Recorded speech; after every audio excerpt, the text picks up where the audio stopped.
आत्मीय भाइयों एवं बहनों, आपको पुस्तक ब्रह्म ज्ञान का प्रकाश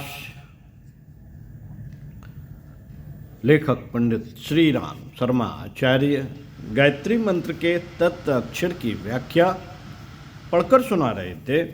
आइए इसी क्रम में सुनते हैं।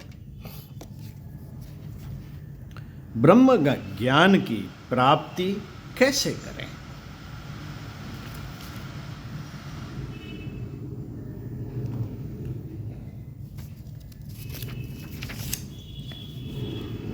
चूंकि हमें अपने सुख का आवश्यकता से अधिक ध्यान रहता है, इसलिए जीवन में यह सारी गड़बड़ी और मुसीबतें हैं।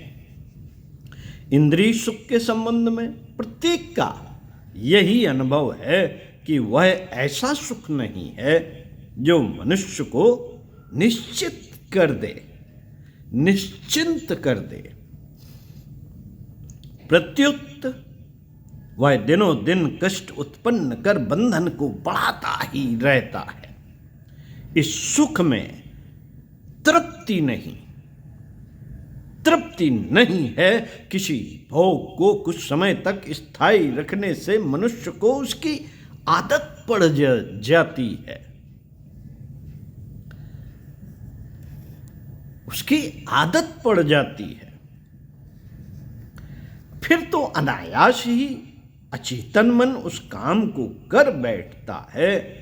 इंद्रिय सुखों में यदि कोई विघ्न और निर्बंध न होता तो कदाचित इसको भी स्वाभाविक कहा जा सकता और फिर उससे छुटकारा पाने की कोई बात न सोची जाती। मित्रों, संसार में दिखलाई नहीं देता कि विघ्न बाधाओं से विमुक्त होकर कोई भी व्यक्ति इंद्रिय सुखों को नहीं भोग सकता है। किसी भी सुख के भोग में सबसे बड़ा विघ्न तो अपना शरीर ही है। इसके अतिरिक्त परिस्थिति की विभिन्नता के अनुसार अनेकों प्रकार की दिक्कतें हैं जो मनुष्य के सामने रोज आया करती हैं और मनुष्य उनका नित्य प्रति अनुभव किया करता है। देखने और विचार करने पर यह भी मालूम पड़ता है कि सुख ऐसा कोई कार्य नहीं है जिसके लिए हमें बाह्य किसी भी वस्तु पर निर्भर रहना पड़ता हो या हम पर उसकी प्रतिक्रिया न होती हो। ऐसी दशा में कौन प्राणी यह कह सकता है कि उसका सुख विघ्न बाधाओं से रहित है? जब यह दशा है तो मनुष्य के लिए आवश्यक हो जाता है कि वह अपने सुख दुख के प्रति सजग होकर जीवन की बातों को समझने की कोशिश करे।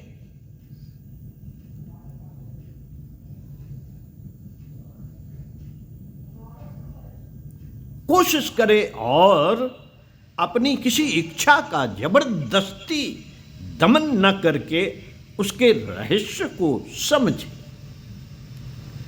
इच्छा का रहस्य जब भली प्रकार अवगत हो जाता है तब उसे त्याग करने में दुख नहीं होता।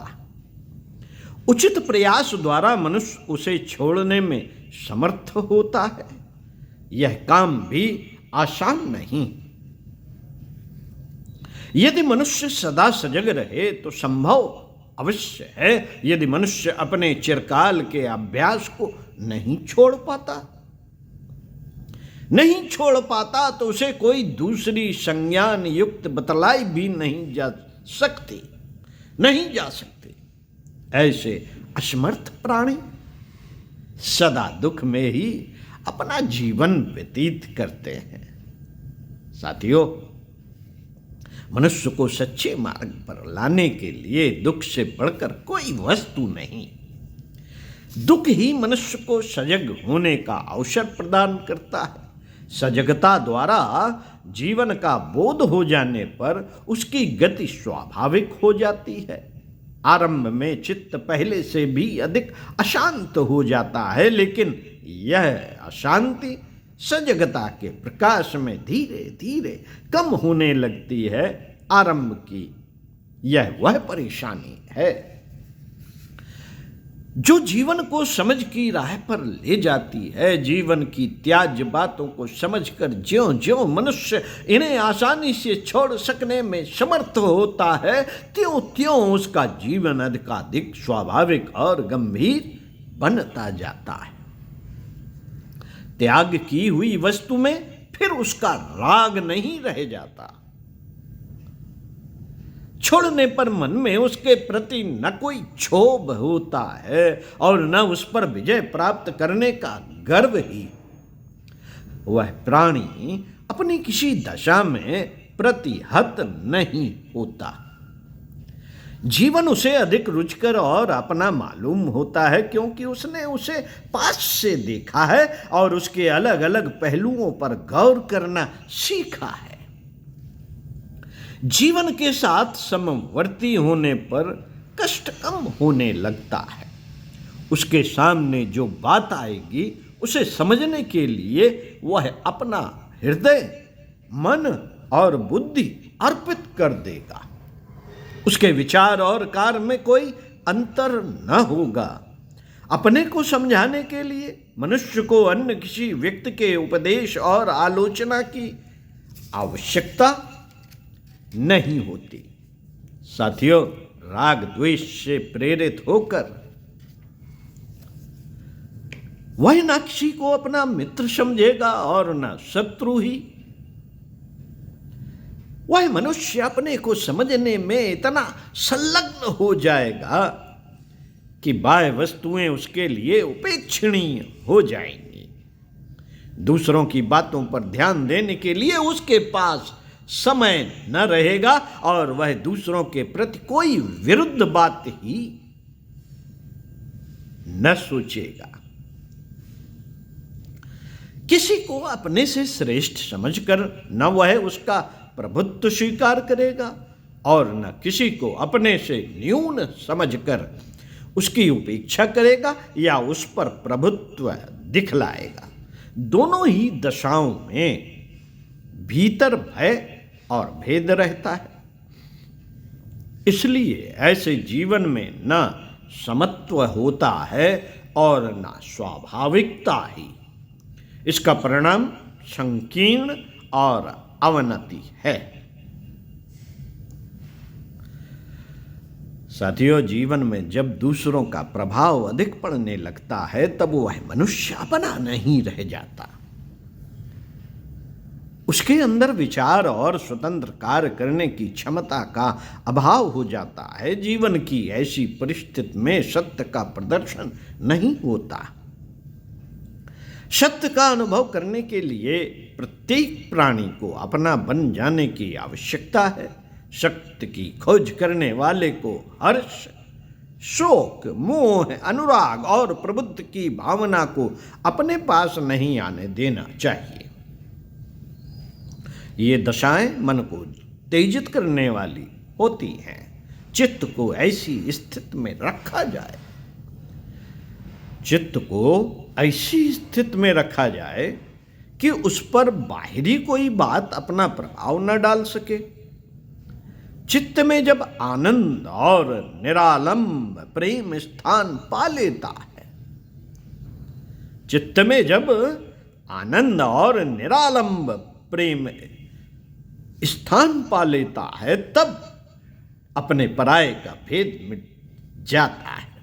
ऐसा पुरुष न कभी उदास रहता है और न मन लगाने के लिए किसी अवलंब की आवश्यकता अनुभव करता है।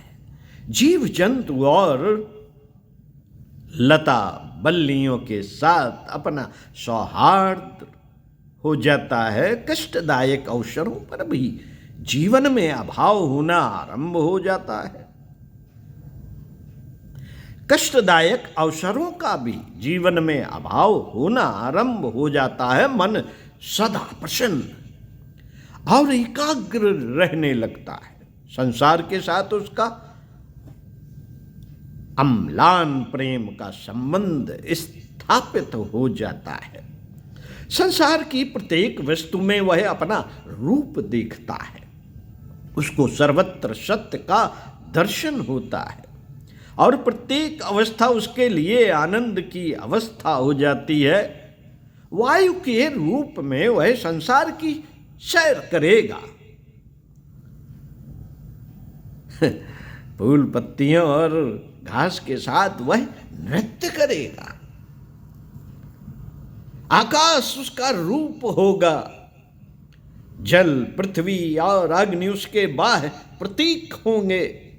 संसार की प्रत्येक वस्तु के साथ जब एकता और मैत्री स्थापित हो जाएगी, तब वह खिन्न और भयांतुर क्यों रहेगा?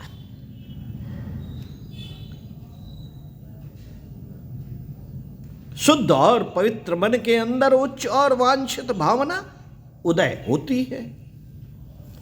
उद्बोधित पुरुष संसार में आनंद प्रसार करने के केंद्र बन जाते हैं। व्यक्त और अव्यक्त दोनों दशाओं में उनके द्वारा कार्य संपादन होता रहता है। आनंद उपलब्धि की यह ईषणा स्वार्थ की भावना नहीं है। इसमें निवास करने से मन के संकल्प विकल्पों का तिरोभाव हो जाता है। जीवन की इस स्थिति में प्रयास नहीं रह जाता। यह जीवन की शुद्ध और सात्विक सहज दशा है। ऐसे व्यक्ति को देखकर दूसरे प्राणी भी इस शुद्ध भावना को ग्रहण करने की इच्छा करने लगते हैं और इस ओर अपना प्रयास आरंभ कर देते हैं।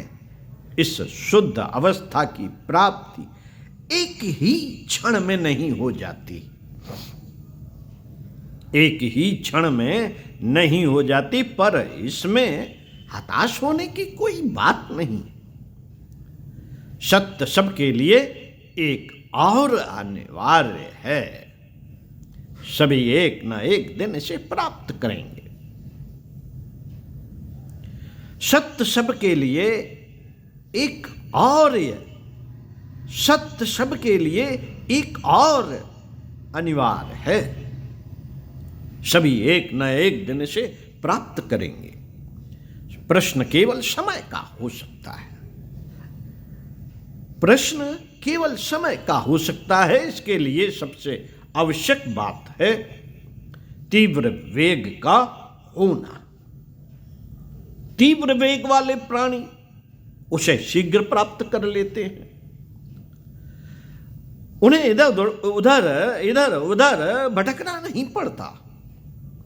देर तो उनको लगती है जो शब्द वेग के कारण रास्ते में रुक कर इधर उधर की सैर करने लगते हैं। तो साथियों, हम सुन रहे हैं ब्रह्म ज्ञान की प्राप्ति का मार्ग। आइए इसी क्रम में अगले वीडियो में सुनेंगे पृष्ठ 11 से इसी क्रम में। ओम शांति।